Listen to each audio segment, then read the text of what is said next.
Long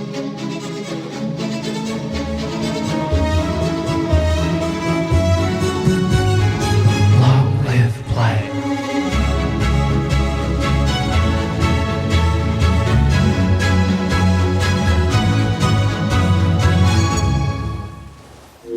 Hello and welcome to the 44th episode of Long Live Play, the #1 Australian PlayStation podcast, full of lukewarm takes and mental breaks, hosted by myself, Govinda Whitehurst, and the Age of Stars to my Elden Lord, Mr. Khayl Adam.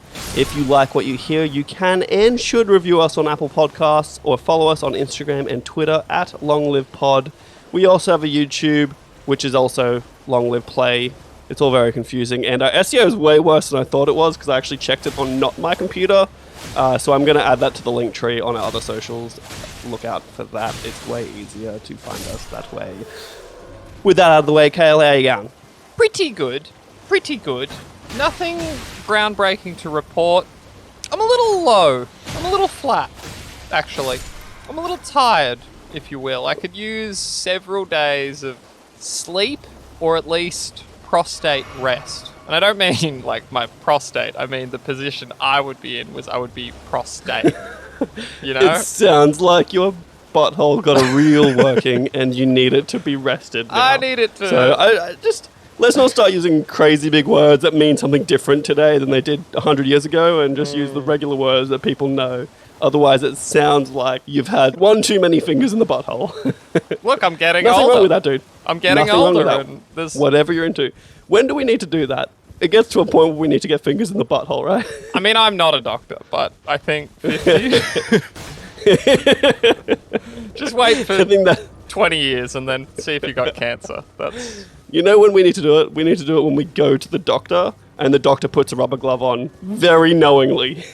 You're sort of a little medical science bitch. I imagine you go regularly. I don't really go to the doctor unless something's A wrong. medical science bitch. Yeah, as long as I've known you, you're always like getting some like a therapeutic massage. Someone's like straightening your hideous curved spine. There's always like some checkup, dermatologist, nasal doctor. I don't know. You seem to have a medical team involved in keeping you running. Firstly, a nasal doctor doesn't exist. It's an ENT, which is an ear, nose, and throat. They specialize in all of it. I Because guess one I of just them you wouldn't just know wouldn't that. have enough I work. guess you would know that. I don't know. Secondly, I've never gone to a dermatologist. Thirdly, look, I have gone to a physio from time to time. You know, it's important to get a little checkup if something's not feeling great. I had lower back problems for a long time. Went to a physio once. She sorted me out. Haven't had lower back problems since. So That's money well spent. it's important. I know. And you know what? Wasn't a lot of money. So happy days. Perks of living in Australia. It's funny I used those exact examples. Like, I have been to a dermatologist, and I kind of need to go again. I do just, like, have some weird skin spots that Yuck. need to be looked at. Yeah, it's not No, great. I do need to go get my skin checked, so I'm booked in to see my doctor in a couple of weeks just for a little skin check, because I haven't had one for like 3 years, and we live in Queensland, and it definitely should get your skin checked in Queensland. Cancer ain't no joke. Especially skin cancer, because I always thought skin cancer was kind of not a huge deal, but there's also like a not so bad skin cancer and like a really bad skin cancer. And the really bad one, you have a real bad time with that one. So definitely important to get your skin checked. You do know, PSA. like, yeah, a real Queenslander, like, just routinely has the little skin cancers cut out when they get to, like, 50. You just go in and have a little cancer removals. If you haven't had like a Nelly Band-Aid on your face, then you're really not a Queenslander just yet, because it just means you haven't had one cut out just yet. Look, I take care of you. I take care of myself. I try to anyway, and I think it's important. And when you get really old, I think it'll pay off that you took care of yourself younger. You know what I mean? The one I do try and be on top of is the dentist, and I'm actually due. I'm actually overdue, so I guess I have let that one slip. But that's one I really feel like if you let that get away, you are in for a fucking world of hurt, both financially and physically. It's actually funny you say that, because yesterday I was meant to go to my dentist. It's very weird that you say this, actually, that we brought this up at all. And then I got a call maybe an hour before my appointment being like, hey, sorry, your dentist is out for a couple weeks because her daughter has COVID. And I was like, you know what? That's actually so fair, because the last time I was booked in to see you guys, I got COVID and I couldn't see you. So that's okay. But my teeth are just kind of shit, and I hate them. And not that they look necessarily shit, but they kind of do. But every time I go to the dentist, no matter how well I brush twice a day. Look, I don't floss that much. I'm going to be really honest with everyone here. But that's not the problem I have. The problem is no matter how much I brush, I go in and they're like, you need a filling. You have a cavity. Yeah, okay. Every time. Almost every single time. And I probably get my teeth checked every 6 months. Get my wash, my clean and stuff in there as well. And so I got back from America a couple of years ago, and I went to the dentist, and the dentist was like, okay, you've got to... it was a different dentist at this time. Same practice, different dentist, kind of an older guy. Borderline racist, just saying, Okay. he tried to sound... That. He tried to be woke, but by saying things that were not good. Anyway, he retired eventually, but I saw him... I want examples. No, we're not doing that. So when I saw him, he was like, you have a couple cavities. One of them's particularly bad. We want to deal with that first just so it doesn't get too bad. I was like, all good. Got a filling, happy days. About 4 months ago, I was like, my tooth is super sensitive to hot and cold. Saw my new dentist and she was like, that's really weird. I was like, why? And she's like, well, you've got a filling there and the filling's fine. But underneath it, it's just full of decay. And so what has happened most likely is this old guy who... was a little bit... He was old. He was really old. He retired, so he must have been fucking old. And I don't think he was very good at this point by the time I was seeing him. He was and phoning it in. It seemed like he phoned it in and just didn't clean out my tooth properly, put a filling over the top and called it a day. And while I'm here living a fancy-free life thinking it's all good, my tooth is slowly rotting from the inside. And then she was like, look, we'll try and fix it, but it's pretty bad. And if it is still a problem after I do this, it's going to be a root canal. Huh. This is fun. I think we're really you've really just unlocked something with the world of racism and dentistry, because I've experienced it too. When I went to Thailand, I had an implant put in, and for people that don't know, that means they fucking drill into your jawbone and attach a little titanium little guy, and then they attach a fake tooth onto that. It's kind of the... You got a porcelain veneer. Yeah, it's sort of it's a bit different though, because it's a long-term, more permanent thing. Yeah, so are veneers. Porcelain veneers are the same thing. They drill essentially they put a screw into your jaw and then screw a tooth on top of that. Maybe I just didn't understand what a veneer was, but anyway. I think that's what it is anyway. So I went to this place in Phuket, and it was a beautiful dentistry. The guy that did the work who had studied in California. There's a massive photo of him on the wall, giving a speech at it was the University of California or something. Very highly credentialed man. He'd apparently pioneered this technique. And then I come back to Australia and someone was like, where did you get this work done? And I was like, Thailand. And they immediately scoffed and were like, they don't do great work over there. I was like, no, this dude was a fucking OG. He was a highly decorated man. I will say it was weird though, because you walk in, it's a dentist, it's a medical practice, everything's very clean. You take your shoes off, you just take your shoes off. So everyone... In the dentist? Yeah, no one's wearing shoes. Oh. I think it's a Buddhist thing. So that's a little odd. Yeah, that's kind of, I feel like a safety problem. Does the dentist have no shoes on? No, no one has shoes on. No, they're all... They're that wearing feels like... socks, but no shoes. It seems like a safety problem. You drop something on, hurts your foot. I don't know. Australian work health and safety would not appreciate that. That's... But anyway, back to me for a second. I don't know if you've ever had a root canal, Khayl, but I've had one root canal in America, and I was fortunate enough that I had very good health insurance at the time, and it probably cost me $350 for the root canal itself, and you need to get a porcelain crown made. All right. And it gets put on over the top of your essentially dead tooth, I presume. In Australia, without good health insurance, which I don't have, I've got extras, it'll cover me for a little bit, but it's going to cost $5,000. This is why I went to Thailand, because it's the exact same procedure, but it's half the price. It's $2,000. Well, part of me is is there a dental association that I can claim some of this cost from? Because I went to a dentist who was meant to do a job, and he fucking phoned it in and blew it. And, was a racist about it as well. Honestly, well, not to me necessarily, but he knew I was in America, and he said some weird shit that I was like, okay, let's talk, and more focusing on my teeth, because one time I went for a clean with that same old dude, and I swear on my life, he only cleaned my top teeth. Yeah, and then he was like, okay, that's all done, and then I got out of the chair, and I was like... But my bottoms. I think he forgot. That's okay, it's fine. It's a free clean, I guess. I'd see you later. And I just think he just wasn't all there at the end, and I feel like someone owes me some money. Certainly someone. Certainly this man. This aged, decrepit man from a bygone era. And let's be honest, he probably has shmoney. Like, he's been a dentist for, what, 30 plus years, Yeah. 40 years? He's probably got so much money to retire on. He can afford to give me, like, $5,000 for the probably inevitable root canal. If I don't need it now, I will need at some point in the future. Is it possible he did it intentionally? Like, you didn't take the bait that Yeah, he maybe, laid down. maybe. And he was like, well, I'm going to Because- punish this little idiot. His eyes probably weren't fantastic, and he saw that my name was Govinda, and he probably Oh. just was like... It might not have even been conscious. Subconsciously, he just assumed my race and acted accordingly. That is something we need to investigate, whether you've experienced accidental racism due to your name. It's possible. I actually, like, very possibly. There's a point now where I'm like, maybe it works in my favor. That, I always think about me applying for a job, right? Yeah. Where I send off my resume. There's no photo, just a Yeah. resume. Yep. And I'm wondering now if, like, maybe in the past it might not have worked well for me, but now people are like, well, we need to be more diverse. We need to be diverse. Yeah, Yeah. sure. But then I show up and they're like, what? You're fired, dude. You have the Indian first name, but you have a fairly anglicized last name, which is... Not a common one, though. No, but it's like me. Like, I have an Arabic first name, but I have a very Anglo last name in Adam. Well, your last name is a first name, too, also. So that's Is that like a classist statement?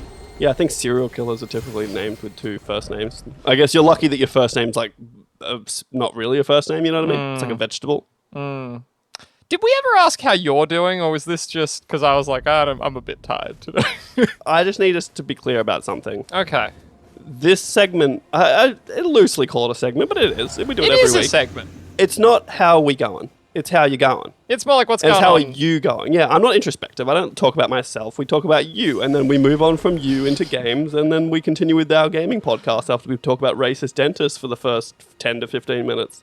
It's like, it's a lot of pressure to put on me, but I don't think I've ever really wilted. Except for the one time. I think there was one time where the how you going, it wasn't up to snuff, but I think this is solid gold. We've really drilled down into the jawbone of the dental industry. I was about to say I'm not one to float my own boat, but I am. And I only think this went as well as it did because I made it so. You really came in with nothing. You were like, how are you? Like, I'm okay. I'm a bit flat. Well, no, what I did, and maybe you don't appreciate it, is I kind of came at you hard about the frail body, the sort of hypochondriacism, Yeah. and then you reacted, and we went from there using the skills we learned in improv class that we've Yes, never and. taken. Yeah, that we've Yes, never and, taken. Khayl.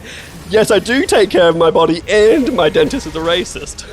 One of the worst hours of my life was I took myself to an improv class, and it was the worst. I'm sorry, drama You took folks. yourself to an improv class. I did. I When? was relatively recently. I was like 26 or 27. So Was like, this when you were in Melbourne and you had to get in touch with like the hipster crowd? No, it was in Noosa. It was even worse. Oh, Yeah. Oh, dude. yeah. What? Yeah, it was. That's probably why it was so bad. Is you went to an improv class with like a small town. Oh, it's clientele. weird. I feel like we've spoken about this because I think that was when we were doing the I last did not know podcast. this until right now. Yeah, okay. I think it was actually when we were doing the old podcast. I was like, maybe this will be a fun thing to do. It wasn't. Can you imagine how high into the stratosphere we would have gone if we'd continued the old podcast? Yeah, look, it was a thing of beauty. Actually, We'd be household names by this point, right? I prefer this one. The branding is better. The imagery, it's much more professional. If it's a sliding scale, but the quality is better. Audio. Yeah, look, to be fair, I didn't edit the last one as aggressively as I edited this one. I can't remember what equipment we're on either, but it seemed more convoluted. This is a lesser setup, but the quality is way better. Well, what we were doing is it doesn't matter. I think we should just move this right along, Khayl. What else? Anything else? I don't know. It has been. I feel like this week comes around so quickly. I feel like I've just been at work. I've done. Well, look, what we can do, if you like, I will talk about how I'm doing. And it's not about how I'm doing in life, but it's going to tie straight into what we're playing, because I, too, have now achieved the ultimate rank of Elden Lord in Elden Ring. And on top of that, I have followed in your footsteps and attained that platinum trophy.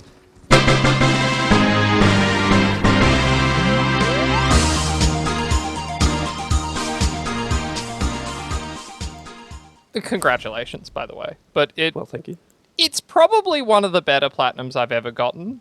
It's not... Yeah. You just play the game, really, and then you do that little tidy up. You got to do the fuckery with the save file, but it's not... There's one missable that would be a big cunt if you missed it. Or like you said offline, like if you fucked up that save file thing, that would be pretty devastating as well. Yeah, dude. Okay, so that was my one problem with this trophy list is I think like just finishing the game should be enough, and I don't think the trophy for every ending is really super necessary because you really just like at the end have to do a bit of a fuck around to get all of the endings, right? It's a FromSoft game, so the endings are very vague, and they're like, you know... Exactly, Yes. exactly. So I feel like the trophy for each of the endings felt a little unnecessary, because then whoever made the list, do they really think people are going to just do the game 3 times, or do they just expect people to do the save file scum like we did? They actually do. And I really love this list in particular, because like the Dark Souls lists are like, get every spell. Whereas Yeah. at least this is like, just get the legendary ones. Which is, like, I could even do without that, if I'm being totally honest. But that's much more considerate, I think, of your time. Yeah, no, totally. It wasn't too bad. It was actually really funny, because there was probably 3 bosses that I think really were the biggest pain. And I will confess on this podcast in front of everyone, I cheesed Mog, Lord of Blood, or whatever his name is. And I cheesed him so aggressively that he didn't move. And I just stood next to him and rotted him and poisoned him and bled him until he died without swinging at me once. It's what I did. I'm not ashamed. I feel like these games are so aggressive that if you get a little cheeky win like that, it's not the end of the world. You sort of like need to just take the W when you can. You know, it's... So, funnily enough, Mog, Lord of Blood, was the bane of me for a while. Radahn also was the bane of me. The final, 2 bosses, probably, they were tough, but they were not the hardest, in my opinion. And Millennia, at the end of the day, I summoned 2 people, and we just went in there. And I was shocked I could summon, because I was it was at the end of my run, I was level 167. Yeah. And I could still summon people, and 2 of us just were throwing flyers to bleed her while the other one would just distract her, and she just didn't stand a chance, really. Yeah. The AI, for as good as it is, actually, it's not even really that good, but it just can't handle 3 players, I don't think. It's not trivial, but it really struggles with that. Yeah, for sure. And I think as long as you know how someone to distract, and the fact that we were both throwing out bleed flies, really, I think, was the kicker. Because that was my plan initially, was to just go in myself with my scythe and just start bleeding her until she died. And then I just summoned a couple, and literally the second time I tried, we were just bleeding the shit out of her, and she didn't stand a chance. But funnily enough, one of the most difficult bosses that I found was annoyingly I think it was to get one of the legendary Ashes remains, and it was Electo Black Knife Ringleader. Oh, yeah, I didn't have trouble with that, but I remember that fight. You can't summon. The problem with That's that what is it you is. can't summon, right? Yeah, so yeah. it was the real test of my metal. And I was like, bro, you are ruining me. And eventually I sacrificed my Blasphemous Blade for a faster, fully upgraded straight sword. And that was the key, and just being super aggressive. But yeah, dude, Electo Black Knife Ringleader was the pain, because it was one of the last things I was collecting for the collectible stuff. And then after all said and done, one of the most frustrating moments was that last bit to get the Frenzied Flame ending, where you have to do the platforming bit. It's some fuckery. I literally, on Sunday night, I literally spent 5 hours just trying to finish this game and get the platinum and whatever. And I had such a good run of boss fights and finishing bosses. And I was sending you updates. I was going, being oh, this has been a productive night. I'm on the verge. And then I got to this little platforming section. And it was the literal last thing I had to do. And it was driving me insane. Well, I was getting more mad than any boss loss. It was just me falling to my death trying to get down this fucking hole. Oh my God, made me so mad. Govinda, we also explored perhaps most of the first level of the Destiny 2 The Witch Queen expansion. It just kept going. Who knows? It did. It was aggressive. It felt like hours, but was perhaps 1. It's fun. It's more Destiny. I'm looking forward to getting more into it. I don't even know if I can speak about it that much. That's it. We played for 40 minutes, maybe. Yeah. they added a legendary difficulty, which is appreciated, but then I realized we were kind of under-leveled when we started it, so we were struggling a little bit. I mean, but I we liked were... the challenge. It was a fun challenge, but we were getting our fucking teeth kicked in, it felt like. It was really tough. We were really relying on weapons and armor dropping during it just to get us up a little bit, because that one area was tough, and then it just kept going. Like, there was probably 2 times during that entire level where I was like, oh, this has to be the end of it. And then you're like, oh no, we're still going. Yeah. And we never finished it. So hopefully we don't have to do it all again. That's my real hope, is that we start where we finished last time. That would suck. Destiny's a weird one, because it's like, I think it's a really good game, but it's quite samey, in my opinion, like the expansions. Like, it's just a new location. You're still doing Destiny shit. Like, you're still doing weird little light raid mechanics and jumping things and shooting a million waves come and you just wave after wave, and certain enemies are priority enemies, so they drop something for you. Like, I don't know, the challenge was good, and it is such a solid shooter, like, all round. And they added some stuff to, like, the Void Walker class, if you want to do that. Annoyingly, they didn't add anything to any other class, just the Void Walker one, which was very strange, but... To be fair, that was always the case. Like, they announced that months ago. Like, yeah, I know, but it just seems... It does seem like... It seems money grabby, because then they'll do more DLC and they'll be like, finally we did this one that you've been waiting for, rather than just doing it all at once, but whatever. And it also feels like I would use like one of the fire classes for my Titan, and now it feels kind of gimped. It doesn't feel as good as the new... And then I feel like then the meta changes and everyone just uses the same Void Walker class with the same Void Walker skills. Yeah. Because that's the only one that got buffed with all the extra stuff, so... Look at it, it's a fun shooter, and it's for... I don't know, what was it, $50? Like, I'll have some fun with it for a little bit. Yeah. I did like the challenge. I found Destiny was getting to a point where it was like a little bit just like run through, everything dies immediately and you just keep going. So the challenge was appreciated, and it goes for so long. I was saying to you, it actually felt like those good old Halo legendary days. Like, where it's actually hard and you need to think about it. Like, you can't just shoot them. Yeah, we were being a lot more tactical about when we were dropping our, like, your ultimate had a shield that would pop up, and like... It was definitely a lot more tactical, and we had to stay close together because they added a mechanic, and maybe just in the legendary difficulty, but we haven't played the other one, where if a teammate goes down, you only have 30 seconds to pick them up, otherwise you fail. Yeah, and that seemed to be cumulative. So if you went down again, you don't have a full 30 seconds, you have whatever you had left. Like, that was interesting. So that was a nice little element in there as well, which made it a bit more fun, but we'll keep doing it. We were talking about streaming it. Sometimes I just don't feel like it, so who knows if it's going to happen or not. It's a lot of pressure.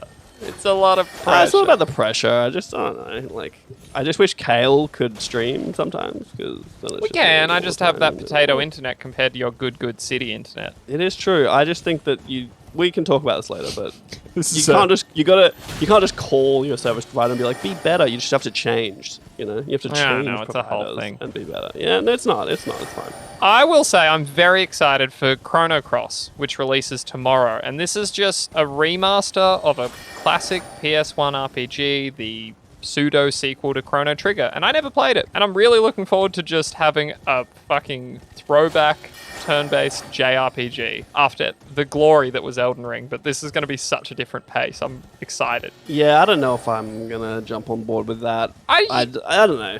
Yeah, I don't know that it's for you. Yeah, I don't think it is. I think I know myself to know it's not. And I tried to play Chrono Trigger a while ago. I forget what it was on. I think I had it on DS or something, and I just didn't get into it. I don't know. It's a great game, apparently. It looked great. It's fine. I wonder what the draw to Final Fantasy X is for you. Like, this should sort of be something that you like. Nostalgia.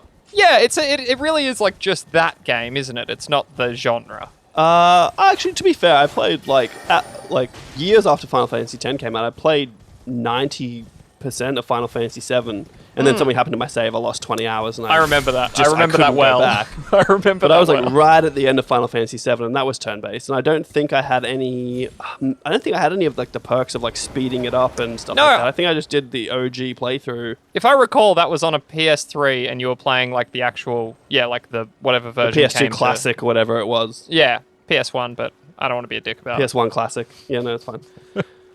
So yeah, there was that. So yeah, I don't know. I did start playing some Cyberpunk 2077. Oh, straight yes. after I beat Elden Ring, Because similarly, I did play Horizon for a little bit, and I just didn't know what was going on. Didn't know where I was. Didn't know what was going on. I just didn't keep playing it, and then I switched to Cyberpunk, and then I played that for a little bit, and I was like, I think this sucks. And then I went back to Horizon, and then I was like, maybe I just need to stop. I just need to not play anything for a second. I don't know. Honestly, I'm having that thing where like, no, I had this after Disco Elysium, where anything that I'm playing after it is sort of paling in comparison. Like the fact that I tried some Horizon 2, and the fact that it wasn't Elden Ring, I just kind of like bounced off it. And that's not fair, but this happened with Disco Elysium, where I think I tried to play like one of the Trails games. I was like, oh, the writing's so bad. But it's not. It's just that compared to that game, it was. Yeah. No, it's not even that it was bad. I think I just... Elden Ring was just a whole nother world for the last like 6 weeks. It's a very different mindset to be in. I will say, I did just blast through the first level of Sekiro, because I was like, well, no one else can do it. It's got to be another FromSoft game. So that's been fun. And I got to say, part of the appeal there is Callum keeps getting into my fucking grills. Friend of the show, Callum. I never beat that last boss. I never beat Sekiro. And I don't know that I could get the platinum like he did. I'll admit that. But it does hurt that I never finished it. It does. Yeah, it doesn't hurt me so much. And it wasn't even... It was like a mini boss that broke me. Oh, like, yeah. I had to get across a bridge this dude with that. I was like, I'm not doing this anymore, because it's not... I'm not having fun. But immediately I feel like I just did the training and everything, and like I feel like the combat's clicking with me more after having just a fucking 120 hours into Elden Ring. Like there's sort of like a muscle memory that's in me at the moment. So I think this might be a time to... And again, I might be fall off by next week, but we'll see. Well, I think I'm just different in that, like you finished Elden Ring and then just started a new game and started straight away again. Yeah. And I don't have that in me. I got the platinum and I was like, okay, I'm good now. Like I'm good. Maybe again at some point in the future I'll play it, but like I'll probably do what I did with Zelda Breath of the Wild and just play the first 20 hours and then stop again and not finish it again. You know what I mean? The platinum's there. I'm happy with it. It was I did it sub 100 hours. Felt good about that. But yeah, anyway, I did that. I don't know. Maybe I just need a break. I think I just put so much time into Elden Ring for so long. I'm like, I just need give me a multiplayer game. I saw Deep Rock Season 2 is coming out at the end of the month. Like, I'll rock and stone that shit again. Let's go. That was a good time. I'll explore that. But Govinda, in the meantime, could I interest you in some quickfire news? Yes. Hasan Kahraman has emerged, Govinda, the elusive man behind the Blue Box Studio debacle, and he's given a couple of interviews. Now, I'll be honest, I linked here to the IGN interview. I have not seen that. But I did listen to Colin Moriarty's interview on Sacred Symbols Plus, and it's kind of disappointing, to be honest, because it turns out all the cool theories... I think this guy's a bit of a grifter. I'm going to be honest. It's harsh. I'll quickly leave a little note in there too. You watched it on Sacred Symbols Plus, but I just saw Colin tweeted that he's going to just release it for everyone. So cool, I believe you can watch it on YouTube, on Sacred Symbols YouTube at some point in the near future. I would recommend everyone watch it if you got sucked down the rabbit hole like we did. It was around this time last year, wasn't it? Maybe a little later, but... Well, we're not at episode 52 yet, so probably not the same time, but close to. It's hard because he is not a native English speaker. He is Dutch. It's a very interesting interview.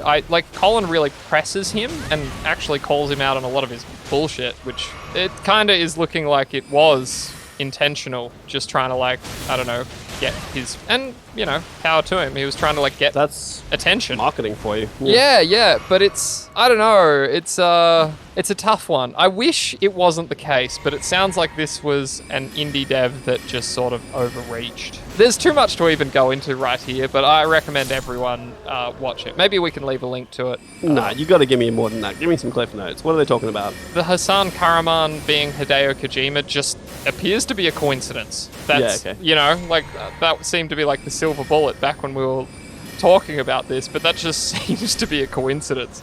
The thing Colin really got stuck on was what about those fucking games that you're playing that don't exist?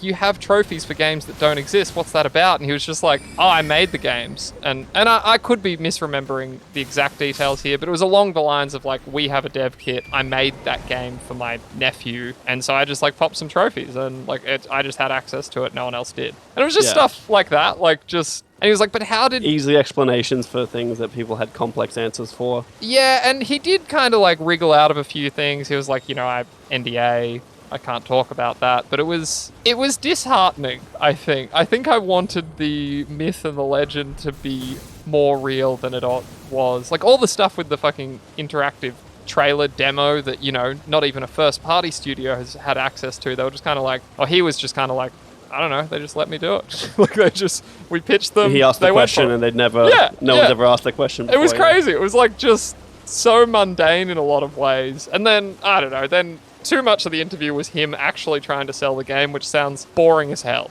What's the game again? I don't even remember the name of it. It's again, I'm not doing him justice, but in my mind, it felt like a you bit just called it boring as hell, so I wasn't expecting you to do him justice. It just seemed like a kind of a Saw knockoff. It's like, you know, you get taken to a place, abandoned there, if you will, and you just, I don't know, you're like... That's the game, Abandoned. Sorry, I forgot even the name of the game. Probably should have said that at the top, but... Well, you should have, but hey. This is one of those things, it's like, don't meet your heroes. It was... I don't think this dude was anyone's hero, unless he was actually Hideo Kojima, and then things would be different. He asked him that, he was like, have you ever met Hideo Kojima? And he was like, no. He was like, oh, okay. Apparently, Kahraman did reach out to... you know, Konami, actually, like, almost fearfully being like, hey, we're not pretending to be Silent Hill, we're not pretending to be, like, Kojima, like, this is all just crazy, like, we don't have a PR team, like, so yeah, I don't know, I thought I'd throw that in there. We'll see if anything else comes of it, but I think this is, it won't. The dream is dead.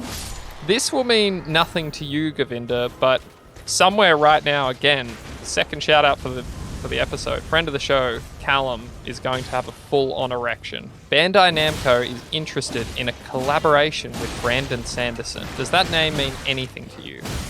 Yeah, isn't it something in time, Wheels of Time? Yes, good author. catch. Good catch. Thank you. I think I saw something about this. I can't. Oh, that's I definitely fine. saw something about it. I knew it was something of time. Yeah. I was going to say a Crack in Time and realized that was a Ratchet and Clank game. But Wheel of Time. Wheel of Time. Yeah. So Bandai Namco obviously just published Elden Ring. That was a collaboration with George R.R. Martin. Another big name in that arena is Brandon Sanderson. He actually, sorry, I misspoke. Brandon Sanderson just finished The Wheel of Time. The original author died like 10 books into that 13-book saga. So Brandon Sanderson did the last 3 books. Yeah, he was actually brought in at Robert Jordan's request. He was the original author. I love those books. I'm a fucking... Are the last 3 good? Yeah, they actually are. Yeah, I actually think he did a good job. That TV show that just came out on Amazon is a fucking travesty. Yeah, it seems like a very tween drama. I hate it so much. It almost like retroactively ruins the books for me in a weird way. Like, oh, that's sad. I'm like, this is not the world I dedicated. It seems like a very Riverdale kind of take on... Definitely. And that was not my... Like, the Wheel of Time felt like Lord of the Rings. We can't go down that rabbit hole. But Sanderson is a very prolific author in his own right. I've kind of fallen off because he's written, like, literally 50 books in the last 10 years, and it's just too much for me. But this would be interesting.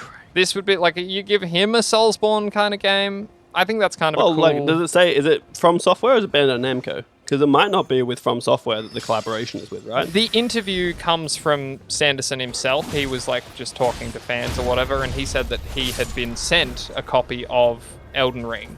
And it was like, hey, we'd like to collaborate with you. It didn't directly say From Software, but he himself, Sanderson, has a pitch for a Soulsborne-like game. Okay. So that would be interesting. Elden Ring 2? Or no? That'd be weird.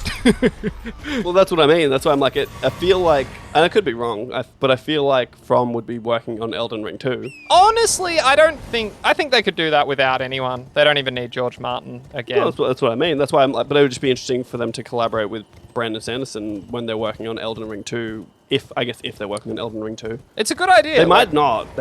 Like, they could just do a classic Demon Souls and be like, oh, this was amazing. We're going to do another game named something else that's very similar. Yeah. I mean, that's slightly a different story just because of the fuckery with the publisher and everyone fucked up and didn't realize what a big deal Demon Souls was, so they kind of let it go. Yeah, it's throwing the name Elden Ring away after it being such a smash hit.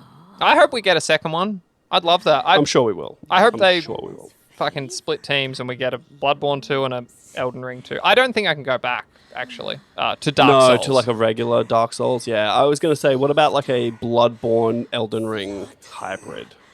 Love it. Give me an open world, like a fucking Bloodborne. Elden Blood, you know? Love that. Pitch it. If they call it that, I want money, dude.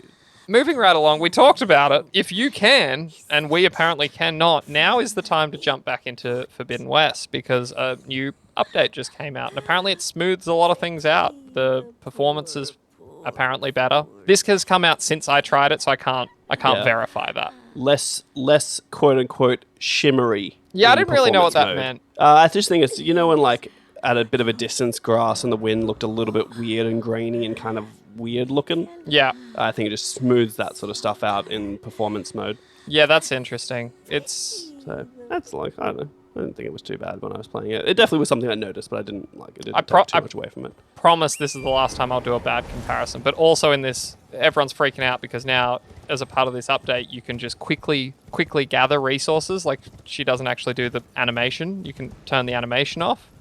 Okay, so I was going to say, because I played this like yesterday, I'm like, wait, that was not a thing. Where you can just turn the animation off? Yeah. So it's an option. Yeah, which... Oh, dude, that's so clutch. Because that was painful. It is good. Because after Elden Ring, I was like, it's really tough to take. It's not even a second. It's like a quarter of a second that she bends down and picks something up. But even that, I'm like, no. I just can't get past it. There is something about Horizon which seems amateurish to me. Like, I can't take credit for this, but I saw a great comparison, which was like, in Elden Ring, the mount feels like a good mount. It controls well. You can just fucking gather resources as you cruise around. In Forbidden West, and this is their second open world game, you literally have to use one of your skill points to unlock the ability to gather resources from your mount. No, you don't. Yeah, you do. No, you don't. I'm sure you do. You definitely... Nope, not in Forbidden West. Off your mount, from the get-go, you can collect resources. I was literally... I did it, and I haven't put anything into my mount at all. Because I thought I checked this. We'll just time out. I'll check that. Yeah, no, it does seem right. No, I know, because I played it yesterday. And I don't put anything into my mount at all, but... Okay, well, just cut that. No, I'm going to leave a good chunk of this in, because I like to be right. So yeah, you definitely don't have to get off your mount to collect in Forbidden West. You definitely had to do that in Zero Dawn until you put a skill in there. And I don't even think it was one of the first skills. I think you had to go down the skill tree a little bit. The no time to pick stuff up is a big game changer, because that felt so bad to me when I tried to play it after Elden Ring. I apologize, Gorilla. I don't know how I got that confused. That seems very... I will say, it was interesting, we were talking offline, like, just about how hard it is to go back to a game where you have to call the mount. Like, you have to whistle, it comes, you push a button, you get on it, and then you have to... Yeah. It's like that in Cyberpunk too. Like, I call, the car comes, it drives up, and I've got to get into it actively. I'm going to challenge you on the one thing, though, is you were like, in Elden Ring, the horse it feels so good to control, and I don't think it does. I think the horse feels a little bit shitty, and I think the only reason that it feels good is because it has a double jump. But even the double jump is like comes in handy. But if you're trying to platform with that horse, it's not fun. The amount of times I spent on the side of a cliff trying to jump on those like tombstones hanging out with Torrent, I'm like, damn it, it fell off. Okay. And you double jump and you jump a bit too far, and then he lands and you push the stick a little bit, but he takes like 4 steps and he walks off, and you're, God damn it, Torrent. It's just another one of those subjective things. Like, imagine taking the fucking oxen from Forbidden West and trying to do the same thing. Like, if it just had a jump. Well, you can't, because it doesn't have a double jump. It also can't turn on the spot in the same way that Torrent can, like where he just... Yeah, I guess feeling good and being good are different, because like a horse cannot turn on the spot like Torrent can. And also a horse cannot disappitate out of nothing, which is like an unfair advantage. Like, that's where I'm like, Red Dead Redemption 2 horses felt good because they felt like a horse in the world where it should feel like it's a hard, horse. because like that's something I could challenge, because you're like, it feels good, but it also doesn't feel fun to play as, because they're kind of slow and they don't turn very well, because that's how a real horse is. Exactly. Yeah, right? it's that's why I'm like, it depends on what you're in. And in the world of Elden Ring, Torrent fits just that's fine, it. because it's a fantasy world and you can make a horse do whatever the fuck you want, like appear between your legs. Yeah. Well, look, I promise I won't compare it to Forbidden West unfairly ever again. Yeah, especially when you were wrong about Forbidden West and just slandering it about something that they fixed in the most recent game. I don't know how I got that into my head. I was sure that was the case. I thought I remembered unlocking it, but maybe you are right. Unconscious bias is how you did it. Unconscious bias. Moving right along, Govinda, you can expect more PlayStation acquisitions. Does this news shock you, surprise No, you. 'cause we even. spoke about it last week where I was like, it's probably going to be another acquisition. Because remember when we had like, oh, there's 3 things that are meant to happen. Of course it's going to be acquisitions. And I feel like Jim Ryan said this many times before. Like, they're going to acquire more stuff. Especially around the Activision Blizzard stuff. They're like, yeah, we're going to get more studios. Like, it's going to happen. Now, I think the biggest thing that they could do, the craziest, biggest thing they could do is buy From Software. Yeah, I don't know that that's going to happen now. I think they could After probably... Elden Ring? Yeah. Well, if they were going to do it, they should have done it before Elden Ring released. I think they could still do it. It would just cost a hell of a lot more. Well, yeah, this was reiterated this week in a rare podcast appearance by bigwig Jim Ryan. He's talking about... Dog. It's interesting, though, because he does talk about how they want to grow through acquisition, which really seems like the antithesis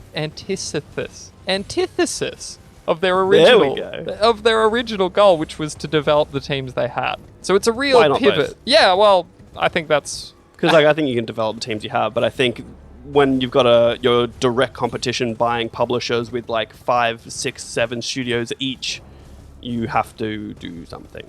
Although that's you have funny. to pivot. That's funny, because I was even reading in the New York Times, of all rags, that maybe that Microsoft... Activision Blizzard might not happen. Yeah, I saw so that like, too. if that doesn't happen, then Xbox, like, Bethesda's great and all, but it was the Activision one that was the big guns. Well, just because of the sheer cost of it, for sure. But like for me as a gamer, I'm still more upset about the Bethesda one than I would have ever been about Activision Blizzard. Yeah, like, you can have Call of Duty and Diablo, enjoy. Like, I'm good. Go your hardest. Like, okay. Whereas like I'm gonna be sad to not get Fallout, and I'm gonna be sad to not get the next Elder Scrolls and Starfield. You know, like they're ones I'm like, I would like to play them. It was disappointing. I think the move is, like you've talked about, like maybe you look at the cheapy Xbox. That might be a good way to get them. Yeah, maybe. I'm actually like at the point where I don't really want an Xbox, right? I don't really want to have an Xbox necessarily. So I'm like, I'd maybe even just rent one, but more likely at some point, again, I've talked about this for years, but I'd probably just build a PC. Yeah, right. That's how I plan on dealing with it, but it's no one really wants an Xbox, Govinda. You're just sort of given one, or you find yourself with one. People do want an Xbox. It's not bad. I don't hate the Xbox. I just don't. I've got a small desk. I can't really fit an Xbox here. You know what I mean? That's all I have for you. I figure we could just round back out with some deep Elden Ring talk, and you know how I'm going to kick it off? How? By directing everyone to watch the fucking video you directed to me, the pacifist run of Elden Ring. I watched the whole thing last night. It was absolutely unbelievable. You watched the whole thing? That's impressive. I know, how crazy is it? So for everyone listening, a YouTuber, I guess, by the name of Iron Pineapple, went through the entire game of Elden Ring in a pacifist run. So he didn't... Okay, let's clear this up a little bit, because me and Khayl had a bit of not a row, we had a conversation about it. He didn't deal any damage. That was his specific rule, and I appreciated that he never, at least as far as we saw in the footage, he never deviated from it. I believe him. Yeah, so he did have an ability, Khayl, refresh my memory, what's it called, where it pushes them away? I believe it's called repulsion. Yeah, that's the one. So he had an incantation called repulsion or rejection, which just blasts people away from you. And he would use it to knock enemies off cliffs and stuff like that. And Khayl argued that wasn't necessarily pacifist. And I was like, well, if someone's swinging a giant sword at you and you just use an ability to push them away and they happen to fall off a cliff, really? He even comments on it. He's like, look, technically gravity killed them, but the actual baseline is if it doesn't cause a single point of damage, then it's not damaging them. And that's something he sticks to in other ways. Like he tries to charm someone but notices it's doing a single point of damage. So he won't allow himself to do that. Yeah. Well, there was like towards the end, there was enemies that were susceptible to going to sleep, but the only spell he had to put them to sleep would do damage. So then he found like a torch, and its special ability was to put them to sleep without doing any damage. Yeah. It's very interesting. But the fact that he just totally spec'd to be a healer, and he just keeps these like various summons alive, like it's very cool. So that's the trick. He would summon everything and then just buff them and heal them throughout the fight, and then even towards the end as it was getting more difficult, he would then create a build on himself summon the Mimic tier, which would then turn into him, and then he would go back to just summoning, just to healing and buffing and stuff like that. It was very, very clever. Yeah. And even at the end, he's like, I didn't expect to finish this game. I thought I'd just see how far I could get, and then he gets to the end and he actually finishes it. It's pretty crazy. I highly recommend everyone watch it. Like, it's a joy. It does go for half an hour. It's a solid investment.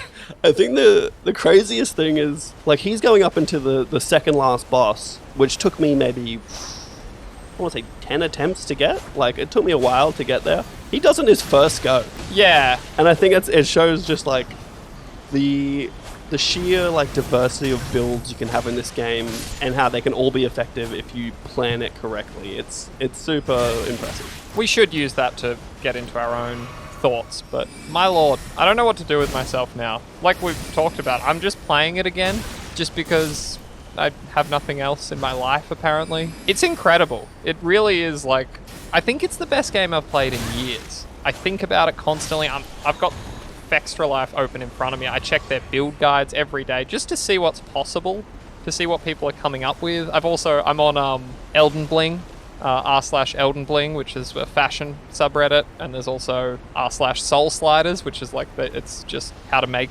fucking. I actually did make Noctis. Stop. How to make what? Finish the thought. Noctis. No. Soul Sliders. It's how to make. Oh, character sliders. Yeah, you make various characters. Okay. For the character creation part when you're building. And it gives you like it lets you know how to do it yourself. So I've got Noctis from Final Fantasy 15, and it's really good. It actually looks like him.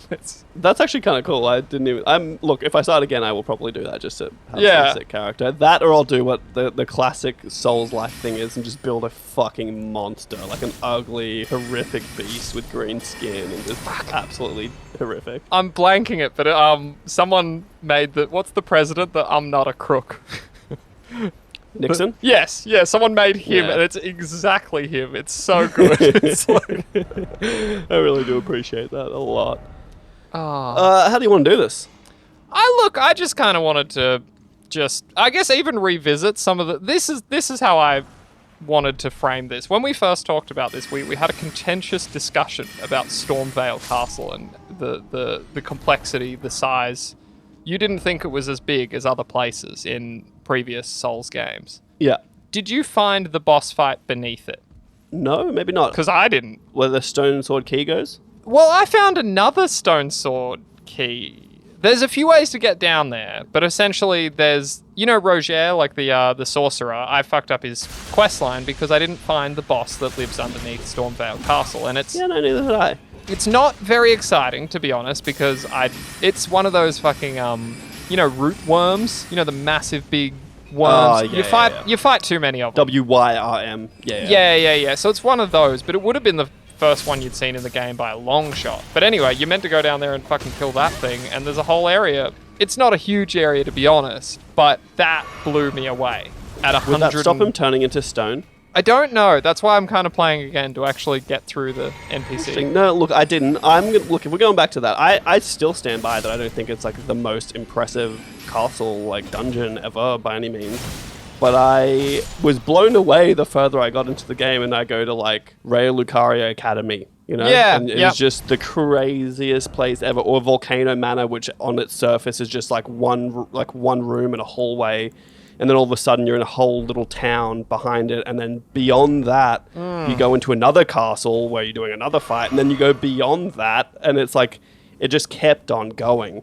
And so the scale of those like legacy dungeons really, I feel like right after Stormvale Castle, it just really like escalates, and it is very impressive. We didn't talk about, for me it hit at, we talked about this today actually, like Lane Dell. You get to the capital and then it just feels like you just have like 5 different areas to go to. Like everything opens up. Yeah. You just start progressing through all these different like storylines. We didn't talk about this, but did you find, like, you found the round table hold? We should say we're going to... Oh, yeah. Vague. Yeah. Maybe we should have said spoilers up front. Talking pretty generally about the game now. Oh, yeah. Probably spoilers, I guess, at this point. This is one of those games where, like, I can't show you what a boss looks like, and that's probably the biggest spoiler. Yeah, I mean, we're not going to talk story spoilers. I guess locations... I couldn't if I wanted to, dude. Like, I know parts of the story, little bits and pieces, but I couldn't repeat them. Too many names are too similar that I'm not going to remember, and I'll get it wrong anyway. This is a game that is almost, to its credit, is not spoilerable. Well, I think, just to finish that thought, that round table hold, I had fucking the wildest goosebumps. Once I realized, because you come in from a different direction and the lights and you're are out. This is familiar for some reason. And that's actually a trick they did in Dark Souls 3. You have the Fire Link Shrine during the day and you go there at night, like in a totally end game situation. I really, really loved that. And again, that moment I was talking about, like where I found an elevator and went to some insane place, that was Siofra River, like that kind of where the stars are in the sky. The sky is there, yeah. Once I realized as well that there are no stars in Limgrave, and also, do you know that there's no sun? The Erd tree is the sun. I assume that's why one of the endings is called Age of Stars, is because it finally will bring the stars back. Well, I think I actually have gone down the fucking rabbit hole. Radahn was keeping them away with the gravity powers. Like once you beat him, the stars come back, and then there will be stars. Oh, and that's why the stars start falling. Yeah. Yeah. Okay, I'm with you. That was something that blew me away too, because I finally beat Radahn, who was a fucking dog. I hated him so much. Funnily enough, they actually just patched the game again, and they unintentionally made him easier, and now he's back to his full strength, where I must have beaten him when he was a bit easier, and I'm taking it. Yeah, I don't ever want to do that fight again, really. That stands out as, to me, the worst fight in the game, but that's just me. He hits too hard, he has too much health, and he can do too many ranged spell attacks, and it's like, it felt like a whole lot of just riding around and summoning people constantly. I'm sure there are builds that people have that just break him. Yeah. But, like... I wonder, though, because I think that might have been before I realized I had nowhere fucking near enough health. That might have just been when I still hadn't really pumped health to, like, 40 Yeah, or I something. did that. I did a similar thing, too. I think I had, like, 35 in vigor, and by the end of the game, it was closer to, like, 50. Yeah, I think you just have to. Yeah, I think I had about 50 at the end. But it's just, the game is fucking gigantic, and that's something that I can't fathom, even now, how big it is. Like, I finished the game with, I think, 97 hours played with a platinum. Yeah. And at 87 hours, I went to a whole new area I'd never seen, and I was like, the fact that it, like, again, I'd probably compare this closest to, and I guess it's a loose comparison, but just, I don't know, similar styles, but Zelda Breath of the Wild, right? Yeah, I think that comparison and the Forbidden West is valid. They're all open world action RPGs. It's valid. But I guess the sense of exploration, like, I would think Forbidden West is much more akin to like an Ubisoft kind of open world game. You've got a HUD that tells you where you're going. There's a lot of pathfinding, like, whereas I feel like the exploration side of things, Zelda matches Elden Ring a lot closer to that, where that sense of discovery. Yeah, there's mystery to it. And I reckon because something I do in all games is I literally will just go like, oh, there's these towers I need to do to unlock the map. I'm going to go do all of those. Elden Ring doesn't let you do that. No, like, you can't have to get through certain them. Areas. You have to pass certain story milestones to get to the certain area to find the map piece to unlock the area. Whereas in Zelda, I reckon I'd found every area in the first 20 hours of that game, because I literally would just look in the distance and be like, there's a tower, I'm going to go there. And I would just unlock the entire map first. So to be able to show me a brand new place 90 hours into a game is crazy. And it was not a small area. No, it's full of secrets and craziness. So that's pretty crazy. It's not perfect. Like, I definitely, towards the end, I think they reuse several bosses too many times. Like, there's... Specifically, in the mini those dungeon fucking specifically. Yeah, like the worms and the like cats. the Erd Tree Guardians, the Yeah, cats. true. There's a few of those. Actually, they're not as bad because at least that was spread out. But like the Erd Tree Guardians, I got to a point where I was like, I'm just going to do all the minor Erd Trees, so I just had to fight like 10 of them back to back. They are basically seemingly exactly the same. Yeah, like they changed the numbers, but it's the same moveset, really. Yeah, they might be in a different area. Like one of them was rotting me by hitting pots that were around that were causing rot and stuff like that, but generally they were pretty much the same. But I think that is something where you're like, okay, sure, you're versing duplicates of the same enemies, like repeated, and some dungeon layouts were not the same, but rooms in dungeons were reused. The catacombs specifically. Yeah, catacombs specifically. Also the horse little chariot things that would kill you, they show up quite often. Yeah, they are their own thing. Those are the heroes' graves. Yeah, right. I And didn't really so- realize that was a type of dungeon, but yeah, I didn't Yeah. love them either. if I I'm didn't being love honest. them. But then there's also things where, like, again, 80 hours in, like, I didn't realize the things that shoot fire down the hallway, you can hit them and they lower and it's an elevator and you can get on them and go up them. Like, I was like, how is that something? Who figured that out? Like, there's so Yeah. many secrets about this game where you think you know what's happening because you've been somewhere similar before, and then something Yeah. completely different happens. Like, we have a stream on our YouTube of us playing where we find a completely hidden, invisible floor in a room. Yeah, like literally the floor is invisible. You can drop down onto it and it looks like you're standing on an abyss. That was very cool. I forgot. That was about cool. that. And like the only way we found is that we just looked over and we like, wait, there's a note, A message. or Someone's left nothingness it. down there. And so we jumped on and it was an invisible floor and we were like, oh, what the fuck? And that's how we found the boss, which had the death route. Yeah. It was a whole thing. It was I do Crazy. find myself conflicted though, because I almost want to play offline so I don't have that, but then you would never find those things.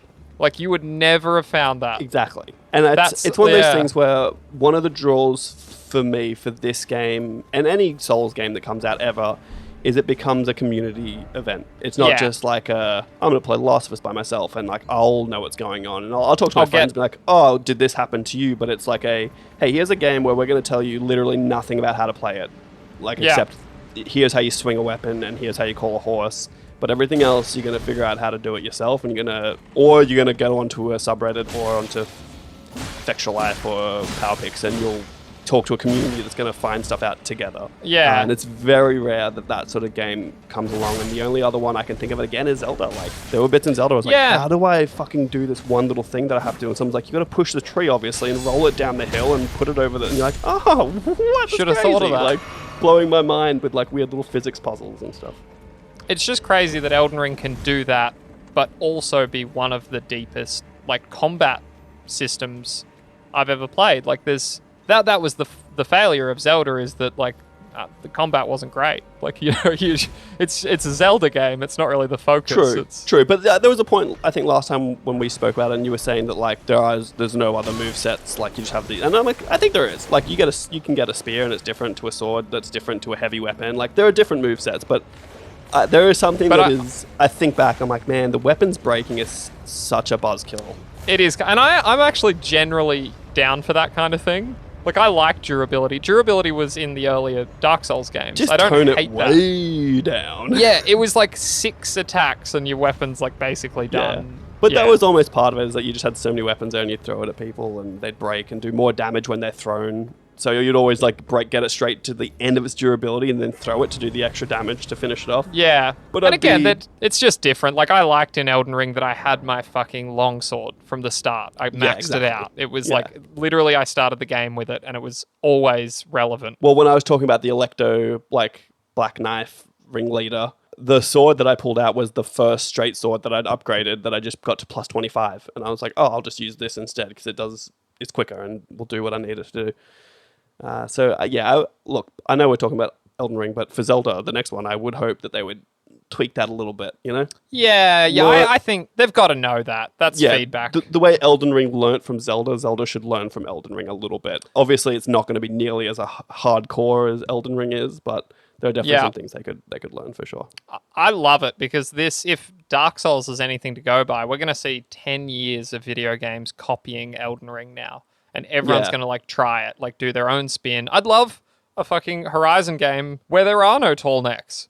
And you can't just see where all the grazing grounds are. Like, Well, you no, actually no, have no. to find them. True. Tall necks, don't get rid of the tall necks, but it doesn't tell you where everything is. It just opens the map up. It just clears the fog. It's such a simple thing, and that's why I think it's, in the true sense of the word, genius. Because it's such a simple thing, but no one does it like that. We've It's just more gone than a that, though, different. We've gone a because- different route, like the Ubisoft route. That's what happened. Because I think it's a philosophy thing where, like, with Horizon, the developer wants you to see everything. So they tell you where everything is. Yeah. Whereas in Elden Ring, they're like, everything's there It's- if you want to find it. And we're not going to tell you where everything is. We're going to tell you anything is. There's going to be NPCs that are like, I'm going to go do this and I'm going to go here. And if you didn't remember or write down where they're going, you're not going to find them. And that's not for everyone, but for me, that speaks of just so much confidence. Like, they're just like, we've got this shit. It's out there. Like, if you're going to go get it, it's there. But, like, we're not going to hold your hand. You actually have to work for it. Like, Yeah, that is you don't like, just get this. It's I got to the end and I was like, man, I really should have started. I should have taken notes when I spoke to like any NPC. But then again, like they don't always tell you where they're going. They're just like, someone's in the round table hold and then they're not. And you're like, what? also, and like, I'm trying to be more critical. I think we should give this a score to round it out. But like, we got fucked as early adopters because within that first patch, they added new legs to NPC quest lines. So like, I think there were just NPC quests that were fucked up, and that wasn't our fault. It was just because the game wasn't totally Were they fucked ready. up or were they just expanded upon? Like, did they have an ending originally? Because I would assume that the NPC quest had an ending, but then they were like, let's just add more stuff into the quest I think line. some of them didn't. Like, as far as I know, Kenneth Height, the dude you meet in Limgrave, and he's like, go clear out my fort. As far as I understand, he doesn't really have an ending to his story. I could be wrong about that. We were talking about that, and you're so... Dude, honestly, because that was one I was complaining about, where I'm like, I speak to this guy, and he's like, go clear out my fort. And I did it, and he's in the fort, and I talked to him, and he was like, well, I guess I'm not it. I guess we'll have to wait to find the Elden Lord, whatever. And he just stops, and I was like, I got nothing for that. Because I'm such a fucking nerd, and I've been down the rabbit hole. He's actually looking for the rightful ruler of Limgrave, because... That's it, yeah. Yeah, the grafted one. He is like the usurper. And I think there's like some contention that it's actually Nepheli who helps you fight. Yeah, you know, the son of the dude in the round table hole, or the daughter Yeah. of the guy in the round table hole that gives you all the info on the shard bearers. Yeah. So I think my understanding is that quest line, at least maybe in an older version, it was meant to be her, and you sort of reinstate her as the ruler. But Yeah, it's so crazy because I do want to go back and do some of these quest lines because I know for like the second last boss fight, you can summon Nepheli to help you, but you have to get through the quest, like their quest first. And I don't know where she went. Like, I spoke to her at some point. I gave her some potion that some dude told me to give her, and then she just disappears. I'm like, I don't know where she is. And that's almost one thing where I'm like, it almost annoys me where I'm like, I love the sense of discovery, but sometimes NPCs do just disappear and they never told you what their plans were. No, they it give was you vague. no indication. So if you don't just stumble upon them again, they're gone. Like Fear. Like, I would have never found Fear. No, I never would either. I never would have been able to do Rani's quest line, and that's like main content, it feels like. Like, I feel like if I did this offline from the beginning, the only way I would have gotten to see quest lines finish would have been for me to have put in 500 hours into this game and just stumble upon people again. Like, there you are. Yeah, and people do crazy. that. People do that. That's how like some of these things have been figured out, because when you have 20 million people playing a game, someone figures it out and they like post it, and that's kind of at the heart of why this game is so fucking awesome, because there's still things popping up. Like the community thinks there's another ending that no one's found yet, and that's so sick. Like, I didn't even realize there's 7. I thought there was 3, but there's... Well, I got the photo that I posted on our Instagram was of me getting another ending other than the Elden Lord. Like, when you touch that statue at the end, it's like, fix the ring and whatever. That's the Elden Lord ending. And I forget what mine was called. Something about the dead. Yeah, you got the Fear end. So there's the Elden Lord ending, and then there's 4 variations depending on which NPCs you ultimately sided with. So you got Fear's ending. Do you know what it was called? What was it called? It's like restores death to the lands between. Yeah, it's like it's kind of considered one of the better endings. None of them are great, but I think that's you like restore the death rune, so people can die again. Yeah, it's like the frenzied flame one, which just burns everything to the ground. Which again, like, people think is not the worst, because at least it's something fire. new. Yeah, it's like, and then like Rani, it's too far down the rabbit hole. We could do a whole episode about this thing, but we couldn't. I don't know enough.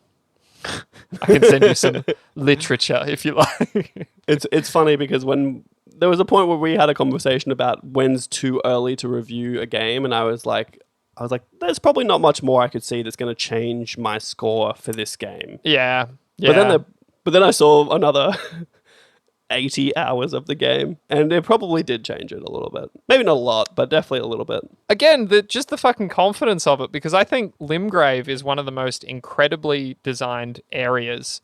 Like, just as it is, like, just Limgrave, West, East, and the Weeping Peninsula to the south. Like, that's so good, but it's also probably the weakest area in the game. Like, it's compared to Well, it what's actually to is come. level-wise.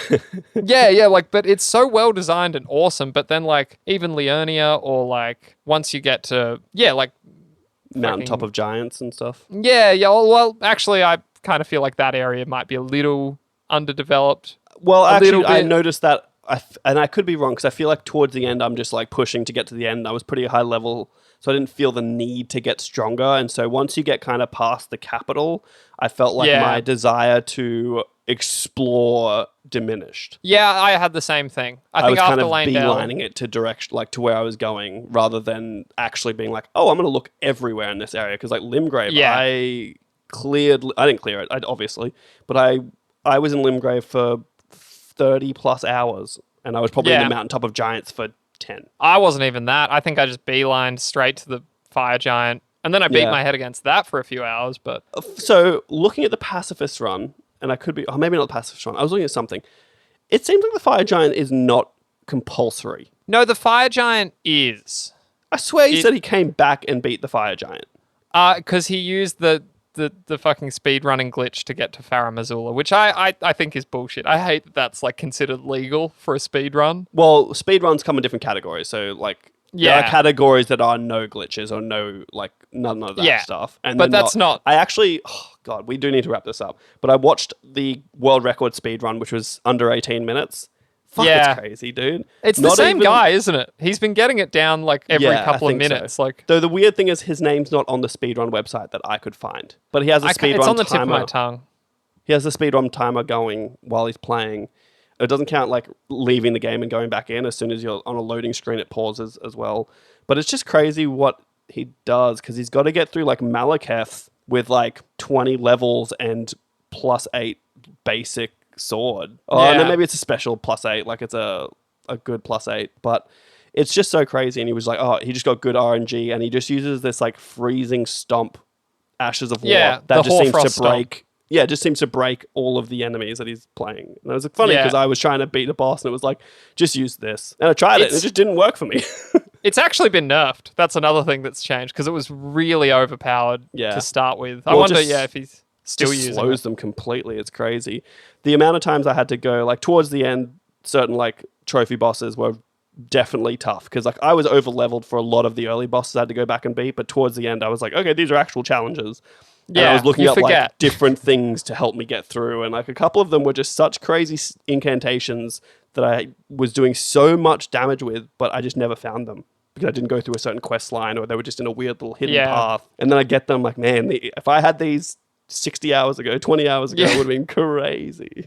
I will say that is my biggest regret with the game, is that you can't get your first playthrough again. And I did what I always do, which was I just kind of played a quality build, no magic, not really any incantations.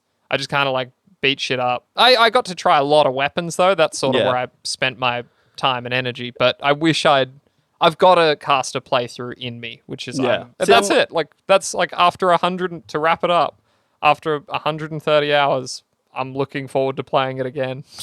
Yeah, look, I am too. It's such a good game, and I'm glad I did what I did. Where I did a familiar build, but with a twist where I did heavy faith, and so I was still throwing stuff, but I was still able to use a shield, and I was using a sword that did good damage, and I think I probably could have min-maxed a little bit more efficiently, where I put more into strength to make my sword do more, but I was so onto my incantations doing some good damage that I didn't. Yeah. And then I got like I think it is the Flame Drake talisman that it was doing more flame damage, which was what my ash was on my blasphemous blade, and I was just destroying things. It was really the term we learnt. You were deleting enemies. I was deleting hordes of enemies. Like, you go to a group of 10 enemies that were not like big ones, and I would throw that ash down. It would just tower through them, and I'd delete them all in one go. Well, look, that's it. That's Elden Ring. I think we move on with our lives somewhat, at least in terms of this podcast. Whoa, not just yet. Oh, Joey, sorry. I see that it looks like you've adjusted the review rubric to some extent, and being that we both have a platinum trophy, I think it's about time that we score Elden Ring officially. I'm looking at the text. I don't think you can get me on the technicality anymore. But I don't think you can't anymore. Good job. I did sneak in there. There was a sneaky edit. For me, this is a 10.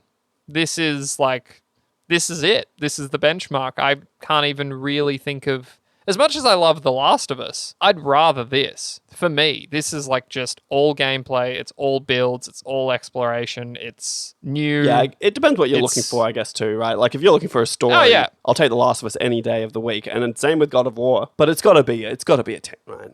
I don't think there's a game that I've played like this since God of War. And what's so incredible is we might get another PS5 From Software game. It's early enough that we might actually... Oh, surely. Well, they actually... I mean, it takes time. They usually do... Well, Sekiro wasn't that long ago. At least 4 years. Yeah, we've got at least 4 years. You'll definitely get another one in the PS5 generation. It'll be a PS5 Pro probably by that point, but that's still the generation. Yeah. So no, I agree with the consensus. That is not a brave or new opinion to say that this is a 10 out of 10, but it really deserves it. My final thought is that I was like... Everyone's giving this game high reviews because they're obviously fans of the genre, and I guess we are both also fans of the genre. But it is also the most accessible of any game from Software, for sure. It is incredible. Like, everyone we know is playing it. Everyone we know is at least on track to finish it. Even, like, people that don't play From Software games that I've spoken to, then were like, should I get it? And I was like, just do it and see how you go. And they're enjoying it and they get it and it's fun, and it maybe isn't their favorite game of all time, but I think it's definitely their favorite From Software game, considering they've never played one before.